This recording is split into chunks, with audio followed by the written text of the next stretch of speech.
Imagine standing in a world where modern borders didn't exist, and the names of nations whispered of ancient prophecies and hidden histories.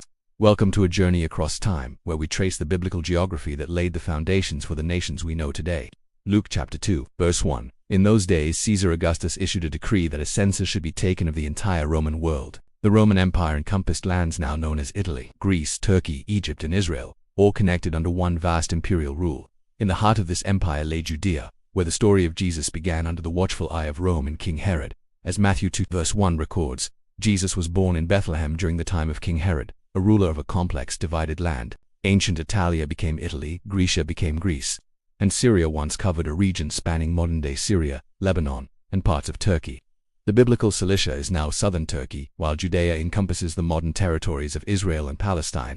After the time of Jesus, the apostles began a journey that would change the world, walking the dusty roads of the Roman provinces. In Acts 16, Paul and his companions traveled through Phrygia and Galatia, following the Spirit's lead toward Macedonia. In the city of Philippi, they met Lydia, a dealer in purple cloth, an expensive luxury in the ancient world. Can you imagine walking these same streets today? Many of these biblical sites are now bustling cities in modern Europe and Turkey. Turning south to Africa, the Bible mentions nations like Mizraim, which we know as Egypt, the land of the pharaohs. Cush refers to ancient Ethiopia, and Phut is often associated with modern-day Libya. These nations appear throughout the biblical narrative.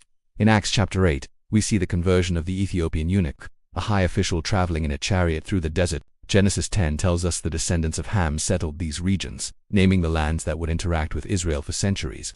In Asia Minor, regions like Galatia, Cappadocia, and Pamphylia were hubs of early Christianity, now located in modern central and southern Turkey. The dispersion of the Jewish people led to vibrant communities and synagogues across these foreign lands, where the gospel first took root. In the temple, Anna the prophetess witnessed the infant Jesus. Her story reminds us of the faithful waiting across the Roman world. Moving east, we find the plains of Parthia and the grand ziggurats of Mesopotamia, known today as Iran and Iraq. The Magi traveled from these eastern lands, following a star to find the King of the Jews, crossing vast distances through ancient empires. Along the coast, the cities of Tyre and Sidon in modern Lebanon were places where Jesus performed miracles and preached to the crowds. Aram, the ancient name for Syria, has always been a crossroads of civilization and a key player in biblical history. Great empires like Babylon and Assyria eventually fell into ruin, as prophesied by the book of Daniel. Nineveh, the capital of Assyria, once a city of power, now lies near modern Mosul in Iraq, a testament to the passage of time. The Red Rock city of Petra, known as Edom in the Bible, remains one of the most stunning ruins in modern Jordan. While the names of these nations have changed, the stories and the lessons from these lands remain as relevant as ever. As Revelation 21:24 says, the nations will walk by its light, and the kings of the earth will bring their splendor into it. Though empires rise and fall and borders are redrawn, God's plan for the nations is eternal and unchanging. Thank you for exploring the geography of the Bible with us. Keep seeking the truth behind the names,